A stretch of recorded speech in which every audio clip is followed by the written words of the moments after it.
I went to heaven and back, and this is what I saw. Written by Lord Herpaderp. When I was 14, I had a head injury so severe that I was pronounced dead for a couple of minutes. During this time, I went to heaven for a short while. This is what I saw.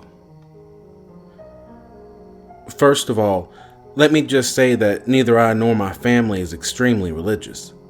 Yes, we do go to church on Christian holidays like Christmas and Easter, but other than that, our family's visits to God's house are few and far between. But after that day, I've never looked at Christianity the same way.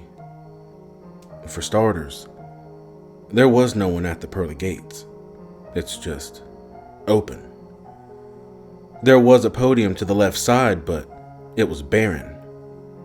I didn't get close enough to look at it, but there appeared to be scratch marks on it. Even worse, I saw what I could only assume to be bloodstains on it. When I saw that, I got a sinking feeling in my chest. As I walked on, the feeling only got worse. Heaven itself looks just how you would assume it to be. A field of clouds with gold and marble houses. All of the people wore shawls and halos and had wings. That's not the creepy part. It's the fact that everyone had these painfully wide smiles on their face. It didn't matter what they were doing. The smile was always there. Some were crying silently, and a few were crying blood. The children, however, were running and playing, completely oblivious to the silent weeping of their elders. As I kept walking, I saw a magnificent temple in the distance, made of the same gold and marble as all the other houses. As I walked in, I saw murals on the walls depicting famous Bible stories. Moses parting the Red Sea, Adam and Eve, the birth of Jesus. But as I walked deeper into the temple, the murals started getting weirder. Smiling angels giving humans modern technology. A battleground between heaven and hell, and most disturbing of all, the earth up in flames. But it wasn't until I got to the last room that my heart skipped a beat. When I woke up, I was drenched in a cold sweat. When my parents and doctors asked what I saw, I lied and said I didn't remember. Eventually, they stopped asking. Even to this day, 20 years later, what I saw in that room still haunts me. I haven't been to church. I haven't celebrated any Christian holiday. Haven't told anyone of my experience. Because I fear that if I do, I would ruin my life. Or worse, the lives of millions. I saw God, but that wasn't the scary part.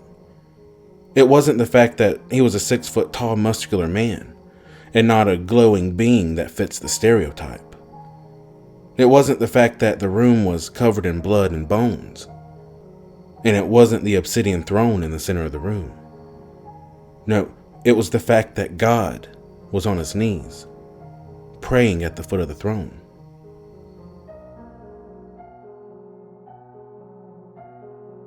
Before this story, I was not afraid to die. I had completely accepted whatever is in the afterlife. I had completely accepted it. And now I'm not sure if I can accept it or not, because that does not sound like an eternity that I'd like to live.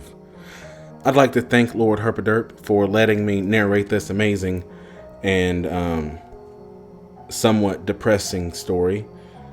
So thanks everyone for listening. Please hit the subscribe button, because now that I have a nice studio with carpet and air conditioning, I'm going to be very much more compelled to do more stories instead of sitting in my nice living room watching Twilight Zone on Netflix. Hey, make sure you hit the subscribe button and the bell notification, so anytime I do put a crazy story on here, you're the first to know about it.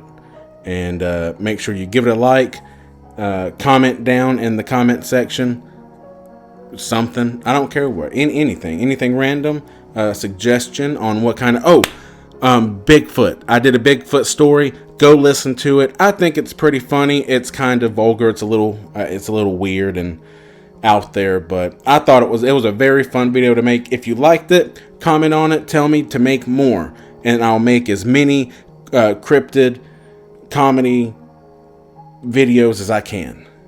And there's a lot of cryptids, so there's a lot of material to write.